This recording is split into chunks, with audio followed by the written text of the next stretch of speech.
하나님 주님의 말씀을 나눕니다. 이 시간 우리 함께 해주셔서 그 진리를 깨닫게 해주시고 진리 안에 우리의 삶의 길을 결정할 수 있도록 그 진리 안에 우리가 살아갈 수 있도록 인도하여 주옵소서. 이 시간 선포하며 듣는 이 모두에게 주님께서 진리의 오를 함께 하실 걸 믿으며 예수 그리스도의 이름으로 기도드립니다. 아멘. 오늘은 저와 여러분들에게 하나님의 축복이 함께 하시기를 축원드립니다.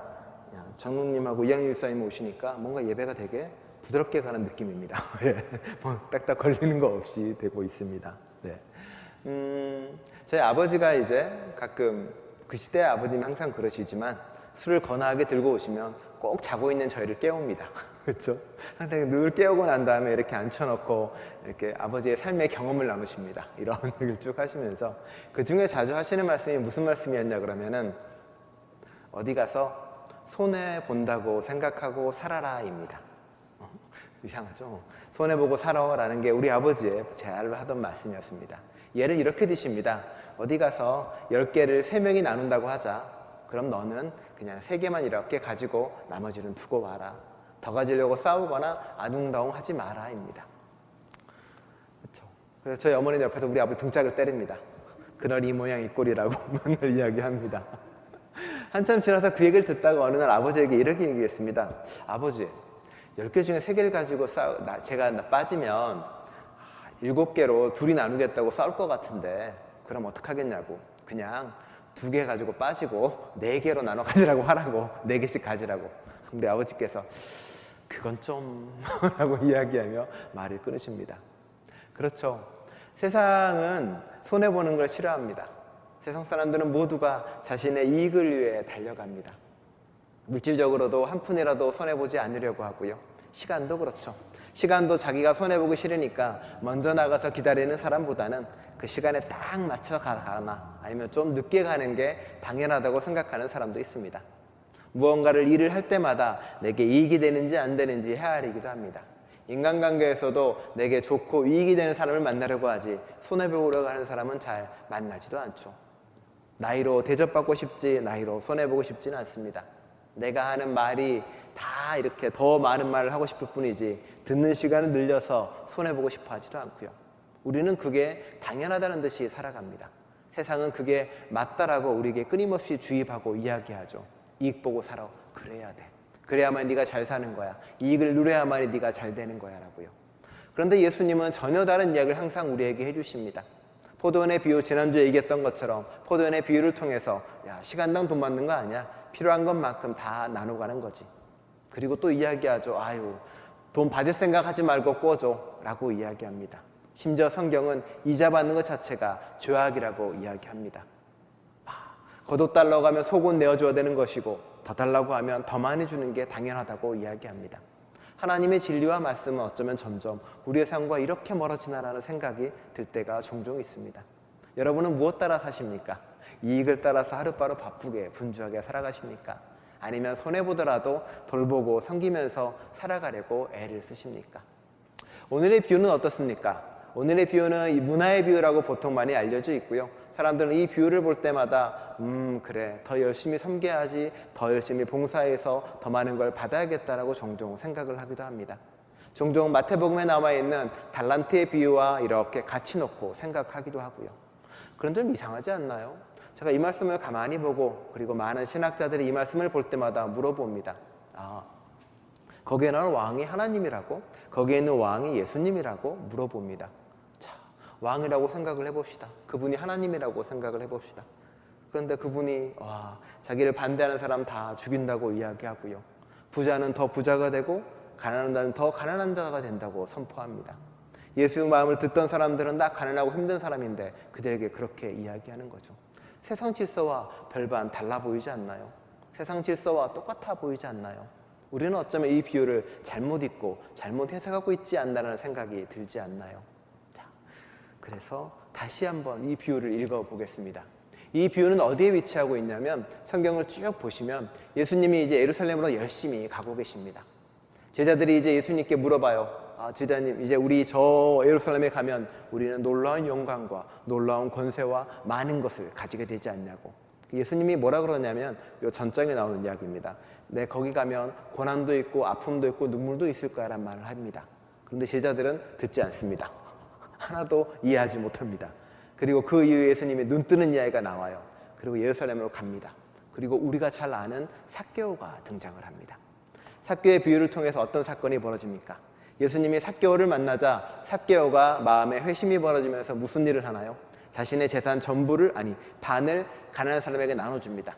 그리고 반은 남겨놔요. 자기 가지려고요? 아니요.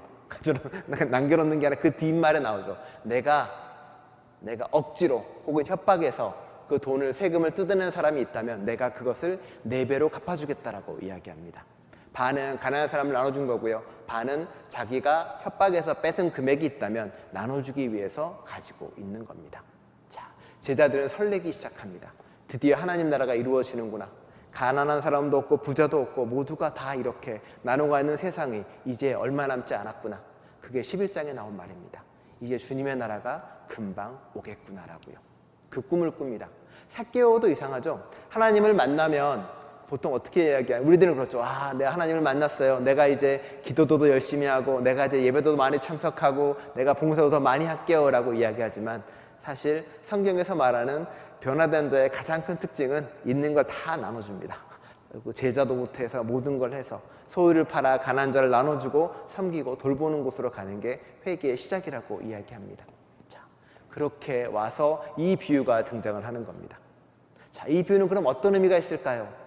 내가 이제 예루살렘에 들어가서 부와 권력을 누리겠다고 하는 제자들에게, 이제 금방 하나님 나라가 올 거라고 하는 제자들에게 주님은 예루살렘 문에 날개 타고 들어가기 전에 이 비유를 들려주십니다. 이 비유는 너 열심히 해라의 비유가 아니라, 누리고 가질 수 있는 시계가 아니라 이제 너희 앞에는 고난과 아픔이 펼쳐질 거라는 걸 이 비유를 통해 알려주고 있습니다. 이 비유에 무슨 고난과 아픔이 있네요 라고 생각하시는 분도 있습니다만, 자, 이 비유가 뭔가 배경이 되게 디테일하지 않나요? 무슨 왕이 왔다가 갔다가 이런 일이 벌어지는 얘기가 나옵니다.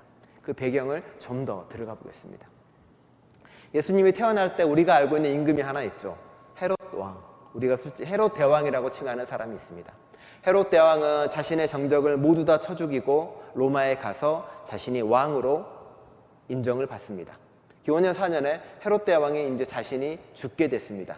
그러자 어떤 유언을 남기냐면 자신의 장자인 헤롯 아길레아에게 자신의 권력을 넘기겠다라는 이야기를 합니다. 그런데 조건이 하나 있습니다. 헤롯 아길레아가 로마로 가서 왕으로 인정을 받아야 됩니다. 오늘의 비유에 나와 있는 왕이 있죠. 가서 왕으로 인정을 받아야 되는 사건이 벌어집니다. 헤롯 아길레아는 로마로 떠나기 위해서 왕으로 인정받기 위해 준비를 하고 있습니다.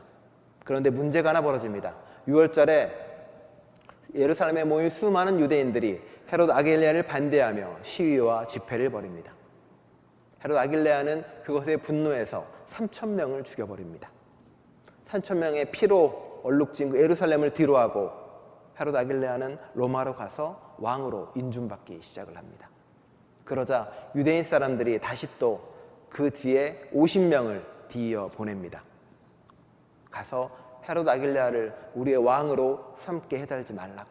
우리는 그 폭군을 원하지 않는다고. 오늘 비유에 나온 그 앞의 이야기죠. 왕이 어떤 귀족이 왕으로 인중받기 위해 갔었고 반대하는 사람들이 그 뒤를 따라갔다. 그 이야기입니다. 하지만 어떻게 됐을까요? 로마 황제는 헤롯 아길레아를 왕으로 삼습니다. 유대와 이두메와 사마리아를 다스릴 왕으로 삼아서 돌려보냅니다. 자, 이 왕은 그 이후에 무슨 일을 했을까요? 헤롯 아길레아는 폭군으로 유명합니다. 수없이 많은 정적을 다 죽여냈고요.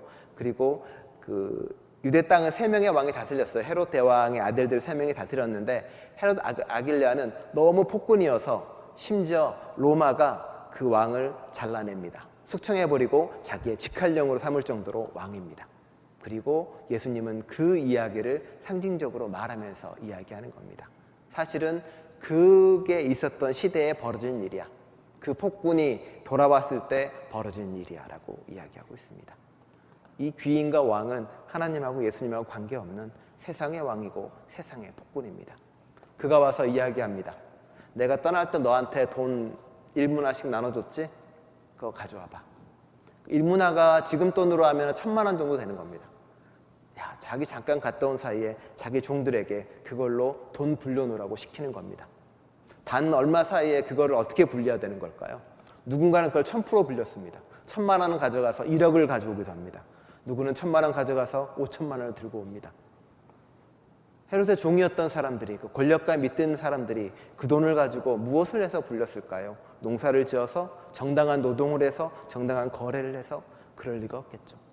밑에 있는 사람 수탈하거나 뺏거나 뇌물을 취했거나 부정한 것으로 이것을 100배, 10배 불려서 그 앞에 갖다 놓습니다. 그 왕은 뭐죠? 좋죠. 아 그래, 너 돈 벌어왔으니 너 이리 가져와. 또 이야기하죠. 너 돈 많이 벌어왔네, 고마워. 돌아온 왕은 다 숙청하고 자기의 이익을 위해서 할 모든 사람들을 자리에 하나하나 채워넣기 시작을 합니다. 그런데 세 번째 종이 등장합니다. 세 번째 종이 이렇게 이야기하죠. 당신이 준 돈 내가 수건에 잘 싸서 여기에 놔뒀습니다라고 이야기합니다. 왕의 명령을 거부해버린 겁니다. 수건에 쌌다는 것도 사실은 그런 게, 법에는 뭐가 있냐면 내가 누구한테 돈을 받아서 땅에 묻어놓잖아요. 근데 그걸 잃어버렸어. 그거는 그 사람에게 배상 책임이 없습니다. 희한하죠? 그런데 어디다 잘 둬서 잊어버렸다. 그러면 배상 책임이 생깁니다. 수건에 쌌다는 거는 그 양반 입장에서는 잃어버리든 말든 신경 쓰지도 않고 놔둬버렸다라고 이야기합니다. 그리고 왕이 이야기하죠. 너 내가 시키는데 돈도 안 벌어오고 너 내 말에 듣지 않느냐라고 이야기하니까 그 종이 뭐라고 합니까? 당신을 무서워하기도 하고 당신은 깐깐하고 뻣뻣한 왕이다라고 이야기합니다. 깐깐하고 뻣뻣하다는 뜻은 구약에 많이 나와요. 마음이 굳어있는 왕이다. 마음이 고다있는 왕이다라는 겁니다. 숙일 줄 모르고 순종할 줄 모르고 순명할 줄 모르는 그 왕이다라고 이야기합니다. 그러면서 그 뒤에 대놓고 이야기하죠. 당신은 맡기지 않는 것을 가져가고 뿌리지 않는 것을 걷어가는 사람이다라고요. 세상 나쁜 사람이죠. 제가 박목사님한테 맡기도 않은 걸 달라고 뺏어가거나 내가 하지도 않는 걸 뿌려서 가져가는 사람들을 우리는 좋은 사람이라고 말하지 않습니다. 예수님조차도 하나님조차도 우리에게 맡기고 뿌린 것을 거둬가는 분이죠. 이 사람들은 악하고도 악한 사람입니다. 이제 그런 사람에게 세 번째 종은 어떤 꼴을 당합니까? 자신의 올바른 이야기를 하고 바른 말을 한 그 사람은 결국 다 가서 밖에서 반대한 사람과 함께 쳐 죽여라라고 이야기합니다. 그게 세 번째 종의 비유이고 폭군의 비유입니다. 이익을 쫓아가지 않았던 사람은, 자신의 권력을 쫓아가지 않은 사람은, 부정한 거에 저항했던 그 사람은 끌려가서 쳐 죽임을 당하고 죽게 됩니다. 그게 예루살렘 들어가기 직전에 이 비유를 통해서 예수님이 하시는 말씀입니다. 내가 이제 예루살렘에 들어갈 텐데 그곳에는 저 폭군이 있을 거고 이익만 원하는 제사장들이 있을 거고 이익만 쫓아가는 사람이 있을 텐데 나는 거기서 아마도 다른 이야기를 할 거다. 그리고 나는 아마 저 세 번째 종처럼 죽고 사라져버릴 것이다 라고 이야기를 하고 있는 겁니다. 부자가 점점 부자가 되고 가난한 사람은 점점 가난해지는 그 세계에서, 그리고 모든 사람들이 이익만 쫓아가기에 굶주린 사람들이 많아지는 세계에서 점점 그런 갈등의 세계 속에서 예수님은 우리에게 전혀 다른 삶을 우리에게 보여줍니다. 그리고 말씀하십니다. 제자들에게 영광과 무언가를 누릴 수 있는 거라고 생각했던 제자들에게 말하는 거죠. 미안하다. 너희가 앞으로 살 삶은 그런 영광의 나라가 아니고 너희가 기다렸던 하나님 나라도 금방 오는 게 아니고 이 세 번째 족처럼 고통과 아픔과 눈물이 있을 거야. 하지만 포기하지 말아라고 또 이야기해 주는 겁니다. 여러분의 삶은 어떠십니까? 여러분의 삶은 가진 게 점점 늘어나는 삶을 원하십니까? 아니면 계속 이익을 쫓아가면서 그 이익을 따라서 내 삶의 기준을 삼고 싶으십니까? 예수님은 우리에게 그런 삶을 알려주지 않습니다. 예수님은 어쩌면 우리에게 낮아지고 성결한 말을 한 이유는 세상의 이익을 따라 쫓아갈 때 그것은 폭군의 세계의 지배인 것이고 가난한 사람은 더 죽어가고 부자인 사람은 더 부자가 되는 잘못된 세상 속에서 우리는 다른 삶을 살아가라고 말합니다. 힘들고 어려운 겁니다. 눈앞에 이익이 보이는데 포기하고 손해되는 것을 찾아야 되는 거고요. 내가 누군가를 내 시간과 내 노력과 내 돈을 들여서 섬기고 돌봐야 되니 그것만큼 지난하고 힘든 일이 어디에 있겠습니까? 그래도 주님은 그게 세상을 살리는 길이고 그게 우리 모두가 구원받는 길이라고 말합니다. 교회에서 우리는 늘 손해보며 살 수 있습니다. 교회에서 심지어 섬기고 돌보는 게 아무런 보상도 받지 못할 때가 있습니다. 종종 그 생각도 듭니다. 하나님을 섬기는 것도 손해볼 때도 참 많이 있습니다. 하나님 따라간다고 하는데 하나님 내가 한 만큼 보상해 주는 것 같지도 않고 하나님이 내가 드리는 것만큼 뭔가 하는 것 같지도 않습니다. 거꾸로 생각을 해보면 하나님과에서조차 이익을 보려고 하는 신앙 자체가 대단히 놀랍기도 합니다. 우리는 이익을 쫓아가거나 이익을 따라가는 사람들이 아닙니다. 우리는 손해보고 섬기고 돌보는 사람들입니다. 열문의 뷰는 그런 삶이 얼마나 우리에게 힘들고 어려울지를 다시 한번 보여주고 있습니다. 열문에 나오는 이 왕은 하나님이 아닙니다. 이 귀족도 예수님도 아니고요. 그는 세상을 이익으로 지배하고 권력으로 지배하는 세상 질서의 상징입니다. 죽어가는 세 번째 종은 바로 예수님이고 그리스도인입니다. 시가 하나 있습니다. 내 앞으로의 소망 하나는 길을 자주 잃게 해달라는 것. 절대 길을 안 잃어본 사람이라서 길을 잃을 것 같으면 아예 발길을 돌려 되돌아 나오거나 잃은 길을 땅바닥에 회로로 그려본 다음 그 길을 가뿐히 빠져나온다는 것. 그러니 그 못된 버릇을 영영 잃게 해달라는 것. 내 앞으로의 소망 하나는 자주 죽는 것. 망하거나 창피한 일 앞에 매번 죽어 없어져 버려 내가 다시 나를 접고 접어 수정하더라도 태어나지 못하게 하는 것. 이번 한 번을 끝으로 다시금 생과 교차하지 않게 해달라는 것. 내 이제 앞으로의 소망 하나는 뭔가를 그릇에 담아도 자꾸 새는 것. 담으려 할 때마다 마음에 두었던 것을 쏟고 가득 출렁이도록 채울 때마다 암초에 부딪혀 지금이 언제인지 잊는 것. 다시는 생의 납품 앞에서 경악하지 않는 것. 자, 이 시는 그렇습니다. 길을 자주 잃게 해달라는 것. 이익을 따라가다 보면 우리 길은 항상 그 길입니다. 이게 돈이 되는 길, 이게 이익이 되는 길, 이게 나에게 뭔가 주는 길. 그 길 잃어버리면 됩니다. 그 길 잃어버리고 탔지 말고 그저 잃어버린 길 따라서 하나님과 같이 내가 모르는 길을 걸어가는 것. 그게 신앙입니다. 소망 하나 자주 죽는 거랍니다. 내가 이거 잘못했지만 그거 잘못했지만 합리화시키고 이게 맞다라고 생각하며 나 자꾸 나를 일으키게 하는 게 아니라 나는 완전히 죽어버리고 내 안에 하나님만 살아서 살아가는 것. 그게 그 사람의 꿈입니다. 그릇에 자꾸 담아도 자꾸 새는 것. 네. 자꾸 뭐 가지려고 담고 하지 말고 세고 사랑도 나눠주고 물질도 나눠주고 모든 걸 다 돌보고 섬기고 그렇게 살아가는 것. 그게 이 시인의 꿈이랍니다. 그렇게 되면 여러분은 생의 낯섦에 두려워하지 않고 생의 낯섦을 신비로 여기는 저와 여러분 될 것입니다. 기도하겠습니다. 하나님, 우리는 종종 주님의 말씀과 비유를 우리의 바램대로 해석하기도 합니다. 그래, 더 열심히 무언가를 하면 더 열심히 무언가가 줄 것이라고 이야기하고 더 많이 섬기고 더 많이 하면은 또 무엇인가가 올 거라고 생각을 합니다. 우리의 신앙은 거래에 익숙해져 있고 우리의 신앙은 이익에 익숙해져 있다 봅니다. 그런데 주님은 말씀하십니다. 포도원 품삯의 비유를 통해서 그런 거 아니라고 이야기하고 열문의 비유를 통해서도 뭔가 엄청나게 주는 것도 아니고 하나님 나라가 금방 오는 것도 아니라고 말씀해 주십니다. 주님, 이익을 쫓아가는 이 엄청난 세상 속에서 손해보지 않으려고 아등바등 싸워가는 이 세상 속에서 우리는 그와 반대의 길을 걸어가겠습니다. 손해보더라도 사랑하고 마음에 손해를 보더라도 용서도 하고 그런 삶을 걸어가는 저희가 되겠습니다. 그 길 가운데 주님이 우리와 함께 하실 것이고 그 길 가운데 구원을 주실 것이고 그 길 가운데 새로운 생의 신비를 보여줄 걸 믿습니다. 우리와 함께하여 주옵소서. 예수 그리스도의 이름으로 기도드립니다. 아멘.